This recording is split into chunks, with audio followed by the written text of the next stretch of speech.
Fala moçada, beleza? Nós vamos trabalhar um pouquinho aqui hoje sobre carga nuclear efetiva, raio, energia de ionização e afinidade eletrônica, que são propriedades periódicas e que são importantes para vocês entenderem um pouquinho mais sobre as ligações químicas, tá ok? O primeiro conceito é o conceito de carga nuclear efetiva. O que ela significa para a gente?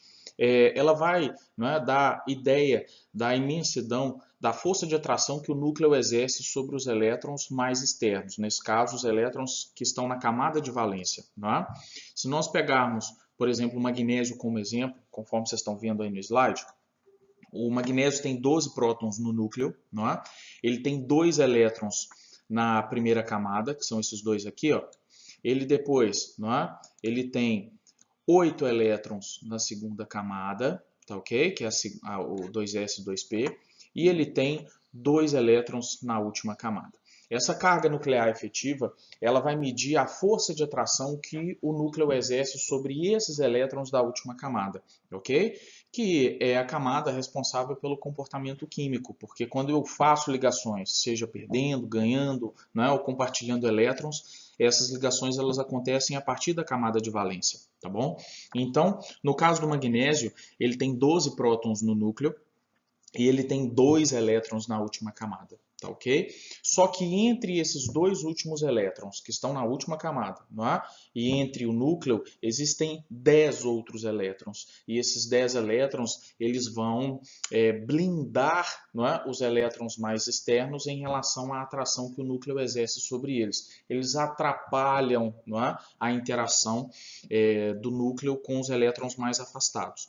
E aí, não é, esses elétrons mais afastados eles vão, na verdade, sentir uma atração menor do que sentiriam, não é, caso esse fenômeno não existisse. Então, no caso do magnésio, não é, a gente vai ter aqui, ó, percebam, 2 elétrons na última camada, aqui no gráfico, ó, estão rabiscados, e eu tenho 10 elétrons, não é, entre o núcleo e entre esses 2 elétrons. E esses elétronzinhos aqui, ó, que vocês estão vendo na área, né, em laranja no gráfico, eles vão, na verdade, criar um efeito de blindagem, tá bom?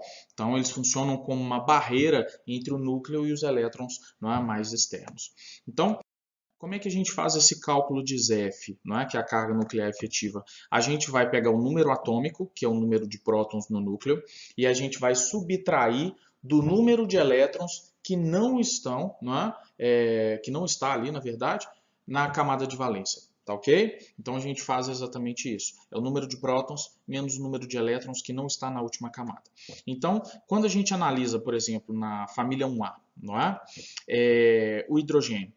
Eu vou pegar aqui um próton, ok? Ele tem um único próton, menos 0, porque não existe, não é, mais uma camada no hidrogênio. Então, não existe nenhum elétron entre o elétron que ele apresenta e o núcleo. No caso do lítio, ele tem 2 camadas, não é?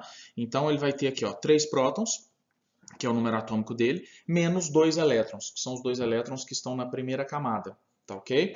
No caso do sódio, eu vou pegar 11, que são 11 prótons que ele tem no núcleo, menos 10 elétrons. Esses 10 elétrons são os elétrons que estão entre o último elétron, não é, e o núcleo.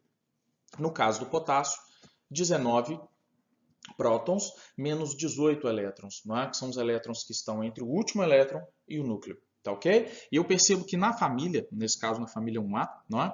A carga nuclear efetiva ela deu 1 para todo mundo. Isso quer dizer que na família praticamente a carga nuclear efetiva não altera, tá? Não muda. Agora, quando eu analiso um dado período, peguei aqui o segundo período, não é? Como exemplo para a gente, começando aqui do boro, tá? Quando eu vou fazer os cálculos de carga nuclear efetiva, o que eu percebo aqui, ó, é 5 menos 2, número de prótons 5, 2 elétrons, o boro tem na primeira camada, tá? Ele tem 2. O carbono seriam 6 prótons menos 2 elétrons na primeira camada. O nitrogênio, 7 menos 2. O oxigênio, 8 menos 2. O flúor, 9 menos 2. E o neônio, 10 menos 2. Por que todo mundo ali eu usei 2? Porque esses elementos que estão no segundo período, eles têm, não é?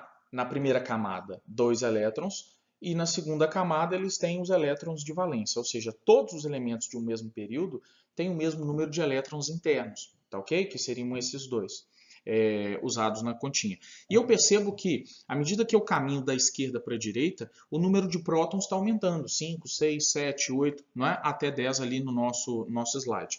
Isso quer dizer que, à medida que eu caminho da esquerda para a direita, o ZF está aumentando. E se o ZF está aumentando, na verdade, está aumentando a força de atração que o núcleo exerce sobre os elétrons. Essencialmente, é isso que o ZF mede. Tá? Então, da esquerda para a direita, à medida que eu ando num período, a atração nuclear aumenta, tá? Consideravelmente. Tá? E, portanto, o ZF na família praticamente ele não vai mudar, ok? E no período ele vai aumentar da esquerda para a direita. Tá? Então, à medida que você anda para a direita na tabela periódica, os elétrons de valência são cada vez mais atraídos. Tá bom? E agora vamos falar um pouquinho do raio, que vai ser uma outra propriedade importante para a gente. Tá? Raio vai ser a medida que nós aqui conseguimos obter do núcleo à camada de valência. Essencialmente é isso. Tá bom? Existe o raio ligante, que é esse aqui, ó, quando eu estou considerando o raio dentro de uma ligação. Tá bom? E existe o raio não ligante, que é esse aqui, ó, em vermelho. Esses raios, eles são próximos, mas eles não são iguais, tá bom? Nós não vamos diferenciá-los. Essencialmente, o raio é a distância do núcleo ao último elétron que eu tenho mais afastado dele, tá bom? E como é que esse raio muda na tabela periódica? Bem, quando a gente analisa uma família, quando eu desço numa família, na primeira família, por exemplo, hidrogênio, lítio, sódio, potássio, rubídio, césio e frâncio. Quando eu vou descendo, tá? O que o que a gente vai observando é que à medida que eu desço na minha família, eu tenho um aumento sucessivo do número de camadas. O hidrogênio tem uma única camada, ok? Conforme vocês estão percebendo aqui, ó, no cantinho à esquerda. O lítio, que está abaixo dele, tem 2 camadas. O sódio tem 3. O potássio tem 4. O rubídio tem 5, ok? O césio tem 6 camadas e o frâncio tem 7. Então, o que eu estou percebendo? Que à medida que eu desço na minha tabela periódica, eu estou aumentando consideravelmente o número de camadas. Isso quer dizer que a distância do núcleo à camada mais externa, ela está aumentando. E, consequentemente, o raio, beleza? Então, à medida que a gente desce na tabela, o raio dos elementos vai se tornando cada vez maior. Quando a gente bate um olho no período, que é essa linha vertical, horizontal na tabela periódica, eu percebo que todos os elementos ali, eles têm o mesmo número de camadas, tá ok? Todo mundo que está no terceiro período tem 3 camadas, todo mundo que está no quarto período tem 4 camadas, mas, ok? Eles, claro, vão ter alguma coisa de diferente. E o que seria diferente entre eles? Aqui, ó, no segundo período, do lítio ao neônio, todos têm 2 camadas em torno do núcleo. Mas à medida que eu caminho da esquerda para a direita, a gente acabou de perceber, pelos F. À medida que você caminha da esquerda para a direita, a atração do núcleo sobre os elétrons aumenta. E se a gente aumenta a atração sobre esses elétrons, claro, estarão cada vez mais próximos ao núcleo. E, portanto, estando mais próximos ao núcleo, o raio vai diminuir. Beleza? Então, o que a gente observa é isso aqui. Para o lítio, por exemplo, ele tem 3 prótons e 2 camadas. Quando eu pego o berílio, ele tem 4 prótons e 2 camadas. Ou seja, percebam pela comparação dos dois desenhos aqui, que mais próton no núcleo significa, gente, mais atração. Tá ok? E, portanto, uma proximidade maior dos elétrons a essa região.